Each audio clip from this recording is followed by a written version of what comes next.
عسلامة الناس الكل، ان شاء الله تكونوا بألف خير وصحة يا ربي. اليوم باش نحطوا الرحال على دولة الجزائر، وباش نحضروا وصفة بنينة برشا وتعمل الكيف بطريقة سهلة ومبسطة. بما انه الطقس شتوي بامتياز، قلت ما تنفع فيه كان الوصفة هذه، واللي هي المحاجب وصفة جزيرية بامتياز، قديمة ومشهورة برشا، معشوقة الجزيرية الكل. وهي عبارة عن عجين متكون من دقيق وسميد ومحشي بصلصة حارة، وهي عبارة على طماطم وبصل وفلفل حار. الوصفة هذه قريبة برشا للمطبكة التونسية، وعجينتها تشبه برشا للملاوي ولا للمسمن المغربي. أما المرة هذه باش نقدمها بطريقة سهلة وناجحة من أول تجربة، وأكثر من هكا تجمو تعتمدوها للملاوي وللمسمن. والعجينة هذه باش نحضرها بالخلاط وتربحنا الوقت وزيادة تربحنا التعب وتنحى علينا الدلك والعجن. أما قبل ما نبداو، فضلا وليس أمرا، كان أول مرة تشاهد قناتي اشترك وفعل الجرس باش يوصلكم كل جديد، وما ننسيش زيادة باش نرحب بالمشتركين جدد. وتوا يلا نبداو. اول حاجه، لهنا عندي كيلتين سميد ارطب، انا كيلت بالصحفه هذية. تو باش نكيل عليها 3 كيلات ماء عادي، ماهوش دافي، ماء عادي. باش نبدا نزيد بالكيله ونبدا نحرك في السميد بالسياسه لين نتحصل على عجين، مش عجين يعني كما نقولوا خليط، يكون جاري ماهوش ثقيل، باش من بعد ليك نجم نعمل المرحلة الثانية.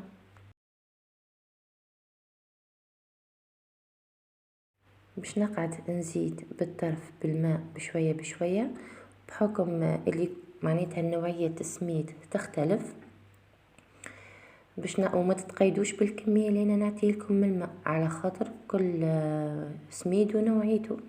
المفيد باش نقعد نتبع فيه تبع حتى لين نوريكم التكستور متاع الخليط كيفاش لازم تكون. تو هذه التكستور اللي تحصلت عليها لازم يكون ماهوش عاقد برشا وماهوش جاري، اعتبار الخليط متاع الكريب. تو باش ناخذ الخلاط وباش نبدا نفرغ فيه الكميه متاع السميد اللي خلطناها. ما لازمناش نعبيو برشا الخلاط، وكان عندكم ميكسور تعملوه في نفس البول، اما حتى بالخلاط راهي تجي مريقله. المفيد ما لازمناش نعبيوها برشا باش نقعد ونخلطوها، وكما نقولوا ما تتعبش وما تسخنش لاباري. تو باش نقعد كل مره نعملها ضربات بالطريقه هذه، ما نعملهاش معناتها في فتره متواصله برشا، لين نتحصل على خليط ما فيهوش الحبيبات متاع السميد، باش نفرغه في شقاله ولا في بول كبير، وباش نكمل بقيه الكميه اللي عندي.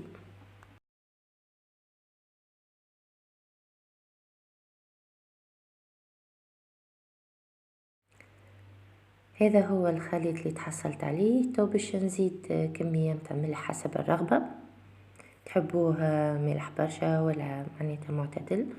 وتو باش نقعد نضيف في الدقيق لين تتلم لنا عجينة. اول ما نبداو هكا نحركو بمغرفة ولا بسباتول،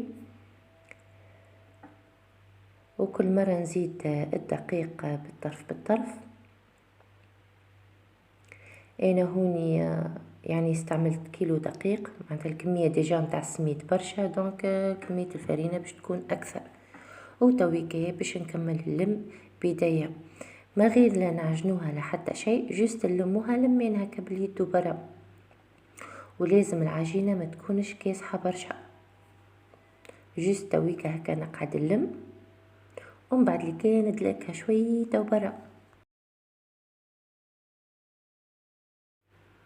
تو من بعد ما تلمتلي، تو باش نرميها على البلون دو ترافاي ولا على الطاولة ولا على الرخامة اللي عندكم، وباش نبدا ندلكها شويه شويه. كان حسيتوا بها تلصق برشا، زيدوا شويه دقيق،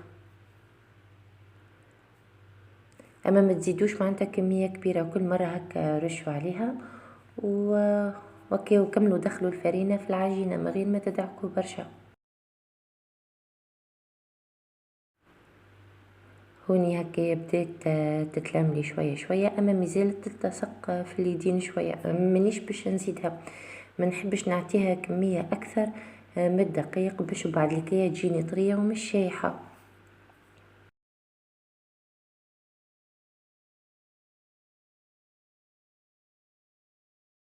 تويكا ساي هكايا كملت هكا، دخلت الفرينه هكا في العجينه، مش دعك راهو قوي. تو باش ناخذ طرف زيت وباش ندهنها من الجناب نتاعها الكل. ريتوها مزيت تتلصق، وريتوها ماهيش ليس التكستور نتاعها من فوق، ومن بعد الكايه باش ترتاح باش تولي لنا شيء كبير. تو عندي بول هنا مدهون بشويه زيت، وهي زاده دهنتها بطريف زيت، وباش نغطي عليها بساشي من فوق. ومن بعد الكايه باش نغطي البول نتاعي، ما نخليش الهواء يدخل لها، ونحطها ترتاح لاكثر وقت ممكن. هي اقل حاجه باش نخليها ساعه، اما انا هوني حضرتها من الصباح بكري باش نستعملها في الليل. بالنسبه للصوص لازم تكون عندنا كميه كبيره متاع بصل. هو البصل المعتمد في الصوص هذه هو الاخضر.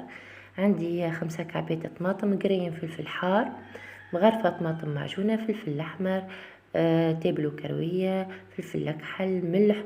وعندي لهنا روس يقتل شيء، هو شايح مرحي، اما هو يقتل بالحروريه. وعندي 4 مغارف زيت. اول حاجه باش نقطع هيك البصل مكعبات صغار فوق هيك الزيت، ولازم قد ما تعملوا فيها بصل قد ما تجي بنينه بنينه بنينه على الاخر. هما فما ناس الحق يرحيوه، اما بصراحه يبدا هكايا ظهر هكا في الصوص يزيدوا بنه على بنه. هكا قطعوه شويه وبراء. من بعد ما قطعته تو باش نخليه على النار، على نار هاديه لين يتقلب بالباهي بالباهي بالباهي، تنقص الكميه نتاعو. وكملت لهنا قطعت الطماطم وقرين الفلفل. تجمو زيادة تحكوه الطماطم، تجمو تحكوه، اما انا هكا نحبه مقطع، نحب في الصوص كل شيء ظاهر. وبعد لهنا ما البصل نقصت الكمية نتاعو، تو زدتو هيك الطماطم والفلفل. الصوص هذيا ما نزيدوهاش الماء، لازمها تطيب بالعصائر اللي تخرجهم الخضرة. البصل باش يخرج ماء، الطماطم باش يخرج ماء. هوني رميت طماطم معجونة وبقية التوابل، وباش نقعد هكايا ندور ونعمل له هكايا تحريكة. وهذه الصوص نتاعنا. كان نقولكم على البنة صدقوني ماكمش باش تصدقوا البنة نتاعها. تو هوني حضرت هكا، وقفت على زيت هكا وشاحت. تو باش نخليها تبرد قبل ما نستعملها باش ما تقطعليش العجين.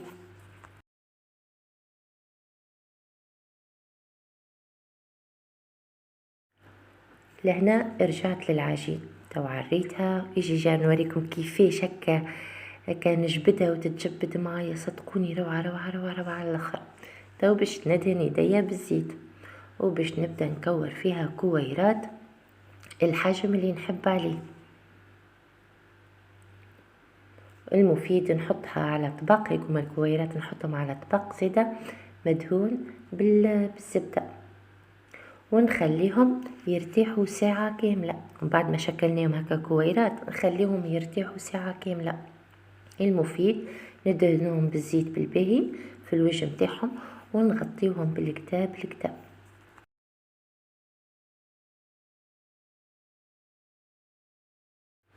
وكما قلت لكم تجموا العجينة هذه تعتمدوها في الملاوي ولا تعتمدوها في المسمن. صدقوني روعة. ريتو قد مرتاحت، وليت اي كويرة نشكلها يخرجوا هيك شو يسموهم هيكم الوحيدة متاع الهواء. صدقوني تبل العجينة تتجبد معك شيء كبير. تو دهنتهم الوجه متاعهم هكا بكمية باهية متاع زيت، وباش نغطيهم ونخليهم كما قلت لكم ساعة كاملة باش من بعد يعطيونا الضوء في الحلاه.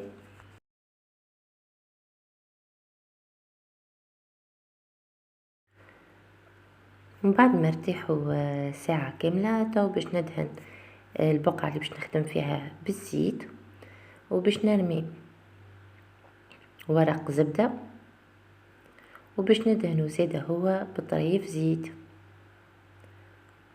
باش ناخذ اول كويرة وباش نبدأ نحلها بالسياسة راهو ما ننزلوش عليها، راه هي تتحل وحدها. وكل مرة نعملوا لوليداتنا هكا بشوية زيت ونقعدوا نحلوا فيها، راهي تمشي معاكم من غير ما تنزلوا عليها ولا تقطعوها ولا حاجة. حتى كانت قطعت شوية ما يقلقش، اما من غير ما تنزلوا عليها برشا هي تمشي معاكم. راهي ما نحكي لكمش كيفاش تعطي الطوع ماهيش عادية. تو باش نحلها هكا بالباهي حتى لين هكايا تجويد شوية. تو باش نلف الشيرة هيك القدامية وننزل عليها، ونلف الشيرة اللي مقابلتها.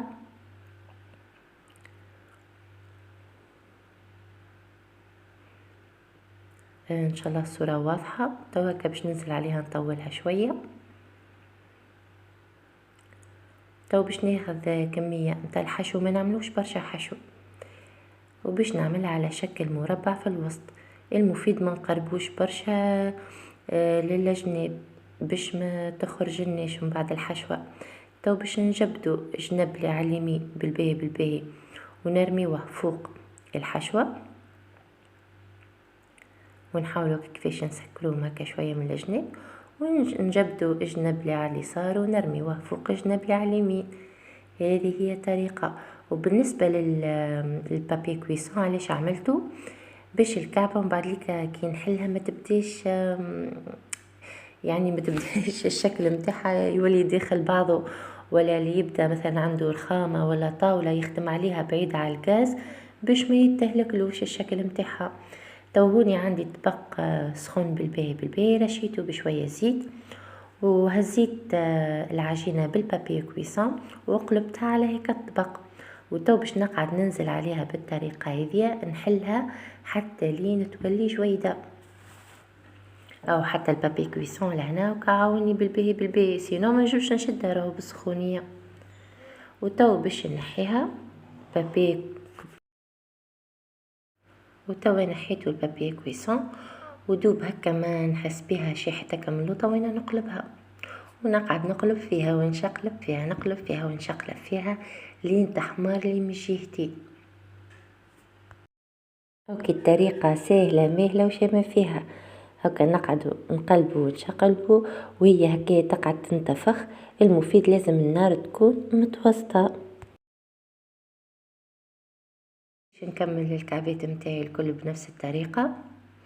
ان شاء الله تعجبكم الوصفة، وهذا شكلها كيفاش. ان شاء الله تعجبكم وتجربوها، وما تنسونيش في اللايك وفي التعليق، وكان اول مرة تشاهد قناتي اشترك. وهذا الشكل النهائي صدقوني روعة روعة روعة روعة. جربوها وما يكونش باش تندموا. بسلامة.